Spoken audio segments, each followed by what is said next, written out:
Hi everyone, my name is Aryan Nagpal and I will be talking today about my research on mitigating the harmful effects of hydrochloric acid through robotic intervention. Let's get started. First, a little about me. I was born in Temecula, California, and I'm coming to you live from Orange County. I've always had a great passion for science and engineering and found that when I wanted to do research in the field, I wanted to focus on finding solutions for the problems in different industries. Specifically, I'm hoping to do that today with chemical engineering through a solution with mechanical processes. Before we get started with the real research, let's clear a couple of terms up that will be coming frequently. Chemical mitigation first. This term is used a lot and basically means a process of providing safety with any task that involves handling chemicals. This is done in factories and chemical manufacturing companies all around the world as a way to make sure that their workers are not hurt whenever they're handling anything hazardous. As for robotic intervention, slightly self-explanatory. This is having robots complete a task that humans themselves don't want to have to do. You'll find it anywhere from in healthcare to the different factory lines. With that cleared up, we can now go into the problem at hand, which is that um, in these transfer processes of many chemicals and manufacturing sites, workers have the ability or the susceptibility to be injured by the things that they're handling. The main goal for this research is to find a solution towards this hazardous process while using hydrochloric acid, HCl, as a model chemical. We will see the efficiency of the solution and test the costs, implications, and potential for it on a wider scale. So first, you might be asking why HCl? The answer is its frequency. Hydrochloric acid is a staple chemical in many processes, creating several common plastics like PVC piping, the chlorine in your pool, or even chemical cell batteries. Is a hazardous acid with the ability to harm the nose, eyes, and respiratory tract if it's somehow consumed, and in high concentrations can even burn your skin. With its common use in manufacturing as both a reactant and a product, it would be transferred often and makes a great standard for this experiment. Now, there are already some solutions towards this problem, mainly with personal protective equipment. That being said, gloves, goggles, hazmat suits, etc., dilution mitigation through different chemicals, or even disposal mechanisms being installed permanently within a factory. These all work as solutions, but unfortunately, they all come with their own problems, either for the company or for the workers themselves. For one, safety instructions don't always equal safety, and there's more than enough reports from the CDC to tell you of this.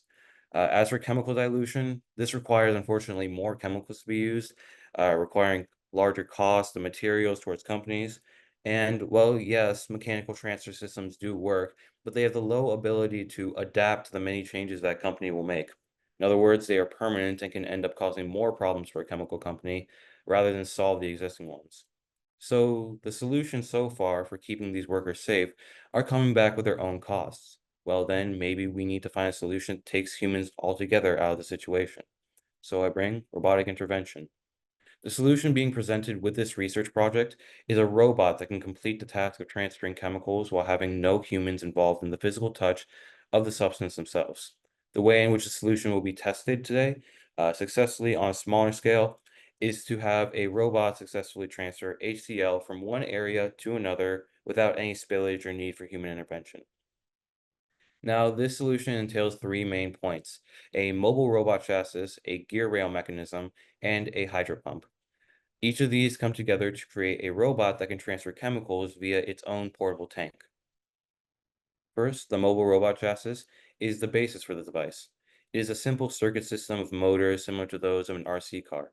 Connected wirelessly through a transmitter and receiver, this chassis moves in any needed direction, including reverse, so that the chemicals stored on top of the tank, on top of this board, can be moved to anywhere within a manufacturing site. Of course, this is only on a smaller scale, and you can see some key differences between what was originally blueprinted before and what was created here. For one, it was originally supposed to be a thick slab of metal or wood being used, but instead was opted for a better piece of thin wood so it could have the hydro pump closer towards the area. The chassis has different drill holes, markings, and added wood to different places to further the components, support the components on top of it. A chassis on the larger scale should be similar, but just with some more advanced maneuverability and even the potential for automation. That being the robot is programmed to run a loop of assignments so that humans don't have to control it at all. Then there's the gear rail mechanism. This is an essential part of the robot as it has a task of positioning the hydro pump in the needed angle to take chemicals out of one area. Now, instead of having the gear rail vertical, which was the initial design flaw, the rail system now sits next to the tank and leans off the edge of the robot. This rail has the ability to shift the position of anything that is on top of it, and so this is where it would be connected then to the hydro pump to position it correctly. Then the most essential factor, the aforementioned hydro pump. This pump is created through a funnel of plastic attached to a small turbine fan, creating a vacuum that siphons whatever gas or liquid is on the other side of it, and then feeds it through a pipe. That pipe filters into the tank, and then a second hydro pump of a similar design but opposite direction can take any chemical that was originally in the tank and release it to a second area.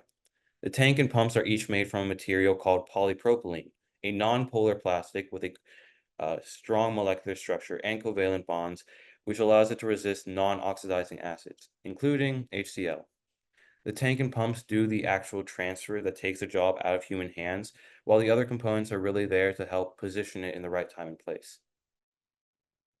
With all of this being said, we can now go into the results of the actual final run. As seen on the right, the time taken for the transfer was 2 minutes and 53 seconds. However, some things should probably be cleared up about this time. First, this does include some human error, as a human, me, was driving the robot and made some actions that added inefficient additional time. That being said, the robot still had no spillage during the transfer and no need for human intervention to help it at any point along the way. So I would just, yeah. As you can see, it is able to move to the secondary area, and just wait for it to show the final results.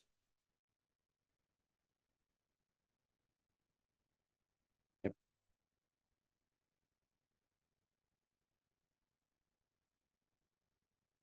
Now you've seen it in action, we can now analyze the results. During the trials of this robot, it went through multiple errors and malfunctions. Many edits had to be made from the original design.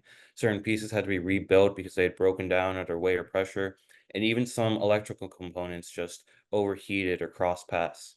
After all changes were made, however, the results in the finale were quite successful. There were no leaks, no errors, just the main setback of there being considered a generally slow time for the robot.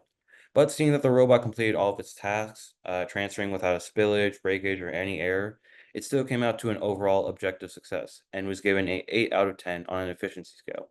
Further explanation for the different aspects that went into this score can be found on the research paper. Now, an important part I'd like to discuss are the differences found.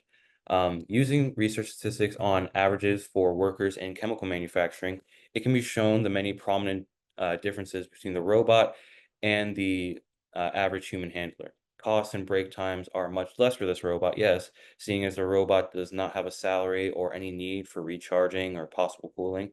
Sorry, uh, the robot does not need any breaks except for recharging or possible cooling. However, human workers can likely take the category of time, seeing as these companies would like to focus on speed in their processes. Now, it can be argued that there was a limit in the robot during the trial that a larger scale, more industrial version wouldn't have. But for now, the main point of efficiency with the solution is going to be the time. Aside from that, there will obviously be some limitations for this robot as well. Even if it completes the task, it is not a perfect solution that can be applied everywhere. For one, the robot can indeed keep people safe, but it also needs to be able to keep itself safe. This is where something called IP65 compliance comes in. This is a well-known enclosure used in robotics to see if a robot can protect itself by meeting certain requirements. In the prototype, compliance is almost fully met, but this enclosure should still be thought of for a wide-scale reaction. In a similar way, the price for creating a prototype was small compared to the average cost for using a worker, but the wide-scale operations need to think of other factors that now come into play with its creation. Time, money, and effort will all increase to build these machines to the point that they can actually take this task out of human hands completely. That being said, this project also comes with some great potential. If in industrial se if in an industrial setting, this robot can be professionally made so that the safety is no longer an issue at all to any humans, Further advancements in technology can also be used with automation and software programming so that these robots can be programmed to work on their own. Then there's also a case of variety. Since these robots can be used for multiple different positions, multiple different jobs with different chemicals of higher toxicity. This solution has a chance to take away a lot of the stress and worry brought by having these hazards in the hands of workers in chemical manufacturing. So, in conclusion, this project was an overall success, with with robotic intervention being a solution to mitigating the harmful effects of hydrochloric acid in chemical manufacturing.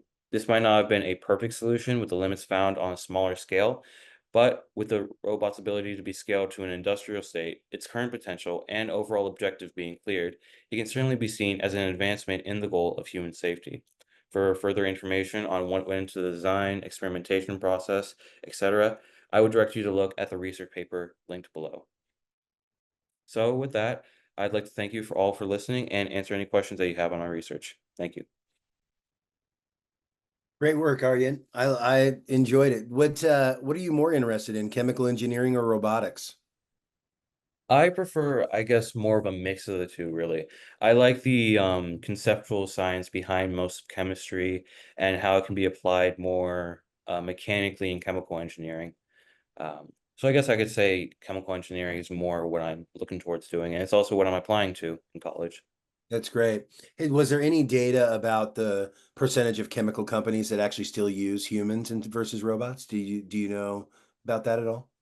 While I can't say for certain on the data, I can tell you that through all of my research, I have found that almost every chemical company that I have been looking into still uses human handlers, as in like they still have to have the instruction sheets. They don't really use processes that involve robotics or automation in many ways.